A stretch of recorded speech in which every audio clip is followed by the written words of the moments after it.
So hey guys, today we're gonna explain the movie called A Ratter Odyssey। 2021 में release हुई इस Chinese movie को IMDb ने 6.3 out of 10 की rating दी है, जो कि एक बहुत ही अच्छी एक्शन एडवेंचर और फैंटेसी मूवी है। इस मूवी की कहानी थोड़ी पेचीदी है, इसलिए आप इस वीडियो के किसी भी पार्ट को स्किप ना करें, नहीं तो हो सकता है कि आपको इस मूवी की कहानी को समझने में थोड़ी दिक्कत आ सकती है, क्योंकि इस मूवी में दो अलग अलग टाइमलाइन में घट रहे घटनाओं को दिखाया गया है, जिसमें एक तो हमारी दुनिया की है और दूसरी किसी और दुनिया से।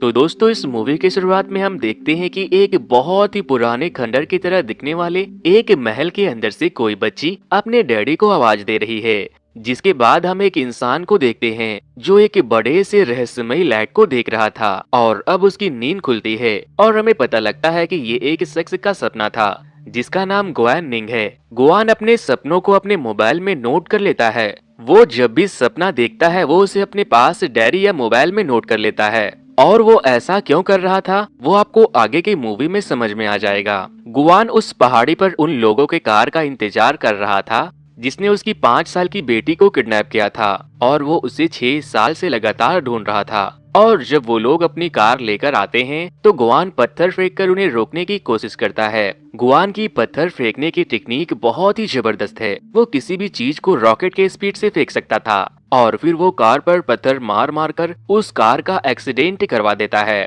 जिससे कि वो कार रुक जाती है।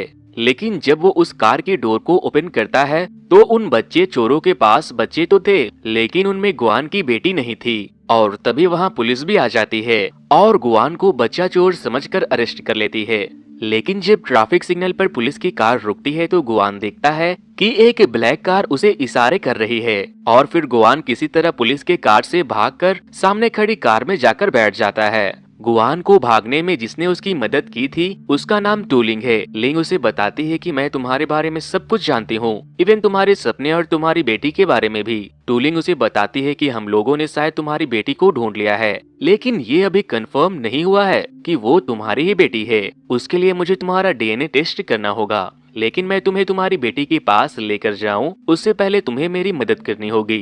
अब हम आते हैं इस मूवी के दूसरे मेन कैरेक्टर पर। हम देखते हैं कि किसी और दुनिया में एक लड़का जिसका नाम लू कुंगविन है वो भाग रहा है, और एक ओल्ड मैन और उसके लोग उसका पीछा कर रहे थे, और लू के साथ उसकी बहन भी थी। लू की बहन बोलती है कि तुम यहाँ से पश्चिम की तरफ भागो, इन लोगों को मैं देखती हूँ। और फिर वो लड़की बहुत ही अच्छा फाइट करती है, लेकिन ओल्ड मैन के आगे वो टिक नहीं पाती और वो ओल्ड मैन उसे मार देता है। लेकिन वो लड़की मरते मरते उस ओल्ड मैन को बहुत ही बुरी तरह से घायल कर देती है। लू कुंगविन जब अपनी बहन को दफनाकर वहाँ से पश्चिम की तरफ जा रहा था, तभी उस ओल्ड मैन के शरीर से एक खून चूसने वाला सूट निकलता है और वो लीच की तरह कुंगविन के शरीर से चिपक जाता है। उस सूट में एक आंखें होती है और वो बोल भी सकता था। वो सूट कुंगवेन से कहता है कि बहुत सालों से उस बेकार बुढ़े का खून चूस रहा था, अब मैं तुम्हारा नरम गरम जवानी वाला खून पिया करूंगा। अब हम दूसरे टाइमलाइन में एक बिजनेसमैन को देखते हैं जिसका नाम लीमू है, और वो एक बहुत बड़ी कंपनी अलीबाबा ग्रुप के चेयरमैन है। लेकिन उसके साथ कुछ अजीब हो रहा था। दरअसल एक रैटर थोड़ी थोड़ी करके एक कहानी सुनाता है, और उसके कहानी का मेन किरदार कहानी के एंड में मरने वाला था। लेकिन जब कभी भी वो कुछ लिखता और अपनी कहानियां सुनाता तब लीमू के साथ कुछ गलत इंसिडेंट होने लगते थे, मतलब कि उस राइटर की कही गई कहानियां सच हो रही थी। जब भी वो कहानी के विलन को कहानी में चोट पहुंचाता, लीमू के साथ कुछ न कुछ होने लगता था। और लीमू लिंग के बॉस थे और वो ये सब अपने बॉस के कहने पर कर रही थी। लिंग गुआन से कहती है कि अगर तुम उस राइटर को मार दोगे तो मैं तुम्हारे DNA सैंपल को मैच कर कर तुम्हें तुम्हारी बेटी तक पहुंचा दूंगी। फिर गुआन उस राइटर के शहर जाता है और फिर वो उसका पीछा करते करते एक लाइब्रेरी में पहुंच जाता है, जहां वो राइटर उसे बताता है कि मैं काफी समय से तुम्हें नोटिस कर रहा हूँ, आखिर तुम मेरा पीछा क्यों कर रहे हो, कहीं तुम मेरे फैन तो नहीं हो। और वो उसे अपना फैन समझने लगता है। वो दोनों फिर रोड पर बातें करते हुए जा रहे थे, और तभी वहाँ एक वैन उन दोनों को टक्कर मारने वाली थी, लेकिन वो राइटर गुआन की जान बचाता है। और अब गुआन देखता है कि ये उसी कंपनी की वैन थी जिसने उसे राइटर को मारने को कहा था। गुआन वहाँ से भाग जाता है, लेकिन उसकी ड्रीम वाली डायरी वहीं गिर जाती है। दोस्तों, आपके कंफ्यूजन को कम करने के लिए मैं यहाँ पर एक क्लाइमेक्स को रिवील कर देता हूँ। दरअसल इस दुनिया का गुआन उस दुनिया में रेडमैन का एक सोल्जर है, और इस दुनिया का रैटर यानी कि कुंगविन उस दुनिया में भी कुंगविन है जो कि रेडमंड को मारना चाहता है। और इस दुनिया में गुआन की बेटी उस दुनिया में कुंगविन की दोस्त है। और अब वो रैटर गुआन की डायरी को पढ़ने लगता है और हम दूसरी दुनिया के टाइमलाइन में पहुंच जाते हैं जहां लू कुंगविन अपनी बहन के मरने के बाद उस सूट के साथ पश्चिम की तरफ जाता है जहां बहुत सारे लोगों की भीड़ थी और वो लोग लॉर्ड रेडमंड नाम के भगवान की पूजा करने के लिए इकट्ठा हुए थे। वहां के लोग लॉर्ड रेडमंड के अंधे भक्त थे और लू कुंगविन उस लॉर्ड रेडमंड को मारना चाहता था। और फिर रेडमंड के एक स्टैचू के इशारे करने पर वो लोग वहां के महल पर हमला कर देते हैं, लेकिन महल के सोल्जर्स उन पर तीरों से हमला कर देते हैं जिससे कि बहुत से लोग मरने लगते हैं। और फिर तभी वहां पर 3 ड्रैगन स्पेसशिप आती है और उस पूरे कैसल में आग लगा देती है और लॉर्ड रेडमंड के लोग वहां के लोगों को मारकर उनके घरों को लूट लेते हैं। जिसके बाद लॉर्ड रेडमंड के ऑफिशियल सोल्जर्स वहां पूरे गांव में कर्फ्यू लगा देते हैं। अब हम वापस से इस दुनिया के सीन को देखते हैं जहां गुआन सो रहा था और लिंग वहां आकर उसे खूब मारती है। लिंग बोलती है कि मैंने तुम्हें उसे मारने को बोला था, ना कि उससे दोस्ती करने के लिए। और तभी वो रैटर उसे फोन करता है जिसके बाद गुआन उससे मिलने के लिए जाता है। रैटर उसे उसकी डायरी देता है और कहता है कि मैंने तुम्हारे सपनों को पढ़ा है जो कि ऑलमोस्ट मेरे नोवेल की कहानी से मैच करता है और अब मैं तुम्हारे डायरी के हिसाब से अपने नोवेल की कहानी को आगे बढ़ाऊंगा।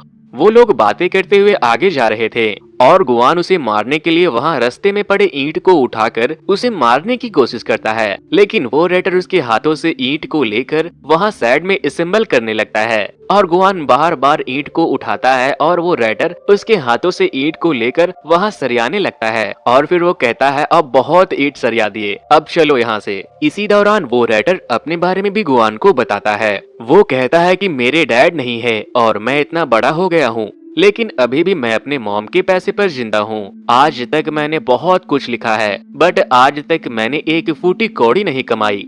गुआन को रैटर से लगाव भी हो गया था क्योंकि उसने उसकी जान बचाई थी और वो रैटर एक बहुत ही साफ दिल इंसान था, लेकिन गुआन अपनी बेटी के लिए उसे मारने की पूरी कोशिश कर रहा था। इसी दौरान रैटर को कुछ याद आता है और वो वापस से अपनी कहानी की स्टोरी लिखने लगता है और हम फिर से दूसरी दुनिया के सीन को देखते हैं। हम देखते हैं कि कुंगविन रेडमंड के सिपाहियों का पीछा कर रहा था और फिर वो एक लड़की को देखता है जिसके भाई को रेडमंड के सोल्जर्स ने मार दिया है। फिर वो लड़की जिसका नाम टेंगेरिन है और कुंगविन दोनों मिलकर उसके भाई को गाड़ देते हैं और फिर वो अपने भाई के आत्मा के शांति के लिए एक फ्लूट बजाती है और उसके फ्लूट की आवाज को सुनते ही वहां पर रेडमंड का एक सोल्जर आ जाता है और वो उन लोगों पर हमला कर देता है। जिसके बाद कुंगविन अपनी पीठ पर टेंगरिन को उठाकर भागता है, लेकिन वो बहुत भारी थी जिस वजह से वो टेंगरिन का एक पुतला अपने पीठ पर बांधकर भागने लगता है। लेकिन जब वो सोल्जर उसके ऊपर से उस पुतले को खींचता है तो वो देखता है कि वो कोई इंसान नहीं बल्कि एक पुतला है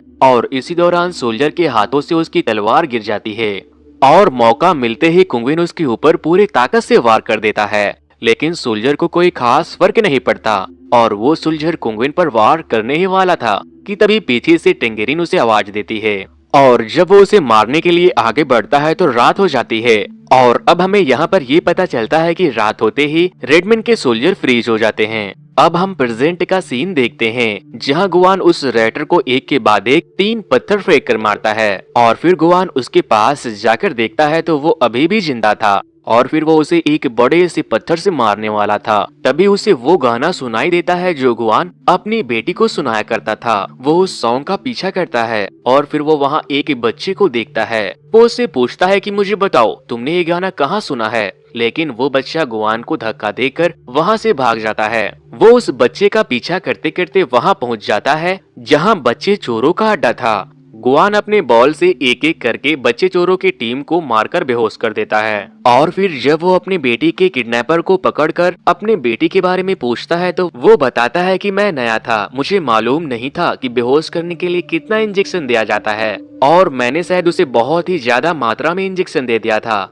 जिससे कि वो मर गई और मैंने उसे कार से बाहर निकाल कर छोड़ दिया। ये सुनकर गुआन उसे जान से मारने ही वाला था और तभी वहाँ लिंग आ जाती है और वो उसे अपने साथ लेकर जाती है। फिर लिंग का बॉस उसे कॉल करता है और कहता है कि उसका ख्याल रखना, हमें उसकी जरूरत है। गुआन को होश आता है तो लिंग उसे कहती है कि तुम यहाँ से चले जाओ, मैं ये काम किसी और से करवा लूंगी। जिस पर गुआन बोलता है नहीं, ये काम मैं ही करूंगा, तुम मुझे वो किडनैपर लाकर दो और मैं तुम्हें वो रैटर को लाकर देता हूँ। और वो वहाँ से चला जाता है। उसके जाते ही लिंग के बॉस लीमू आते हैं और हमें पता चलता है कि वो गुआन के बेटी के नाम पर उसका इस्तेमाल कर रहा है और लिंग को लीमू ने सड़क पर से उठा कर लाया था। फिर हमें वापस से दूसरी दुनिया के सीन को दिखाया जाता है जहां हम देखते हैं कि कुंगविन और टिंगरिन एक दूसरे से बातें कर रहे थे और तभी वहां पर बहुत से लुटेरे आ जाते हैं और कहते हैं कि इन दोनों को जान से मार दो। अब हम प्रेजेंट के सीन को देखते हैं जहां वो राइडर सुसाइड करने वाला था क्योंकि वो बहुत ही मैच्योर्ड हो गया था, मगर अब तक उसे बस नाकामी ही हाथ लगी थी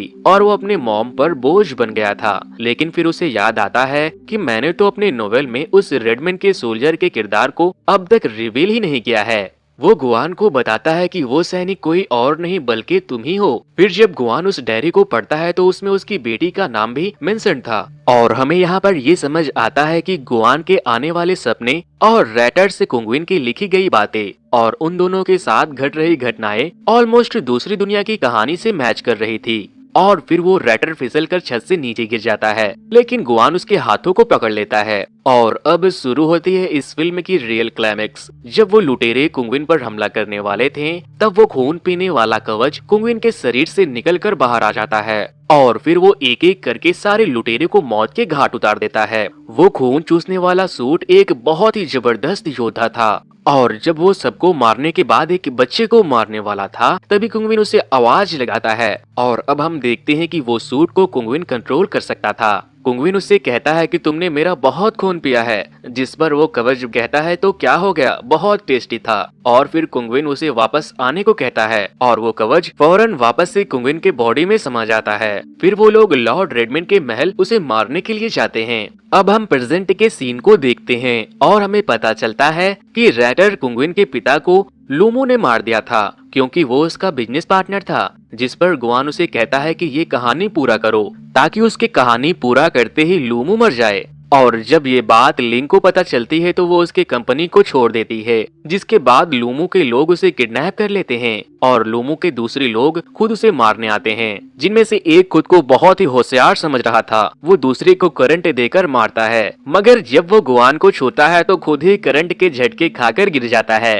और दूसरा एक गार्ड खुद के अंदर एक इंजेक्शन इंजेक्ट करके बहुत ही पावरफुल बन जाता है और वो गुआन को मारने लगता है और वो उसे मारने ही वाला था कि तभी पीछे से लिंग आके चाकू से उसके दिल पर वार करती है, लेकिन वो फिर भी नहीं मरता। जिसके बाद गुआन अपने बॉल से उसके सर पर मार देता है और वो वहीं गिरकर मर जाता है। अब हम उधर दूसरी दुनिया के सीन को देखते हैं जहाँ रात होने की वजह से रेडमैन के सारे सोल्जर्स फ्रीज हो चुके थे। वो दोनों आगे बढ़ते हैं और फिर वो देखते हैं लॉर्ड रेडमैन को, जो कि एक बहुत बड़ा दानव की तरह दिख रहा था। पहले तो लॉर्ड रेडमैन फ्रीज था, लेकिन उन दोनों को देखने के बाद वो मूव करने लगता है। लॉर्ड रेडमैन उसे बताता है कि तुम मेरे भतीजे की तरह हो क्योंकि तुम्हारे पिता मेरे भाई की तरह थे, लेकिन मैंने तुम्हारे पिता को मार दिया क्योंकि मुझे गॉड बनना था और मैं तुम्हें और तुम्हारी बहन को भी खत्म कर देना चाहता था। और फिर वो बोलता है कि मेरे पीछे आओ, मैं तुम्हें तुम्हारे पिता से मिलवाता हूँ। वो उसे एक पेड़ के पास लेकर जाता है और बताता है कि तुम्हारे पिता को मैंने इसी पेड़ के नीचे मारकर गाड़ दिया। और फिर उन दोनों में लड़ाई शुरू हो जाती है और वो कवच भी उसके शरीर से निकलकर उससे लड़ता है। खूब लड़ाई होती है, लेकिन वो रेडमैन उस कवच को पकड़ लेता है। कवच बोलता है कि मुझे छोड़ दो, मगर रेडमैन उसे मसल देता है। कवच को तोड़ने के बाद वो कुंगविन को मारने वाला होता है और तभी टिंगेरिन बांसुरी बजाती है।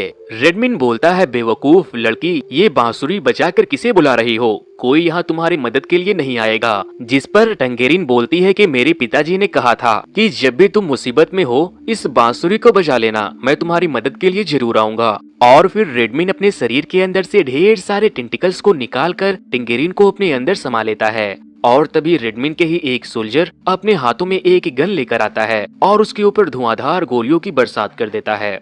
जो कि टिंगेरिन के पिता थे, वो रेडमिन को बहुत ही ज्यादा इंजर्ड कर देता है, इतना कि वो डर के मारे सुसु कर देता है। वो सोल्जर उससे बहुत ही अच्छी फाइट करता है और फिर वो कुंगविन को बताता है कि अगर उसे मारना चाहते हो तो उसके सर पर जो तलवार है उसे निकालना होगा, तभी वो मरेगा। इसी दौरान रेडमिन उसे पकड़कर उसे खूब मारता है और अब हम देखते हैं कि वो कवच वापस से जिंदा हो गया है और मौका मिलते ही कुंगविन पेड़ से छलांग लगाकर रेडमिन के सर में लगी तलवार पर लटक जाता है, जिससे कि वो नीचे गिर जाता है और फिर वो उस तलवार को निकालने की बहुत कोशिश करता है, मगर वो नहीं निकलता। लॉर्ड रेडमिन कुंगविन से कहता है, मुझे मत मारो, मुझे एक अच्छा भगवान बनना है। और तभी टंगेरिन अंदर से अपने डैड को आवाज देती है, जिसके बाद उसके सोल्जर डैड कुंगविन के साथ मिलकर उस तलवार से लटक जाते हैं और ऊपर से नीचे तक लॉर्ड रेडमिन कट जाता है। उसके मरते ही टिंगेरिन बाहर आ जाती है और अब हम देखते हैं कि वो सोल्जर कोई और नहीं बल्कि गुआन ही था। अब हम प्रेजेंट के सीन को भी देखते हैं, जहां डॉक्टर बताते हैं कि कुंगविन अब ठीक है, क्योंकि उसके ऊपर लोमू के कुछ आदमियों ने हमला कर दिया था और लॉर्ड रेडमिन के मरते ही लोमू ऑलमोस्ट अधमरा सा हो गया था। अब गुआन को याद आता है कि अगर वहाँ मेरी बेटी जिंदा थी तो जरूर यहाँ भी मेरी बेटी जिंदा हो सकती है। और जब वो बाहर जाकर देखता है तो एक लड़की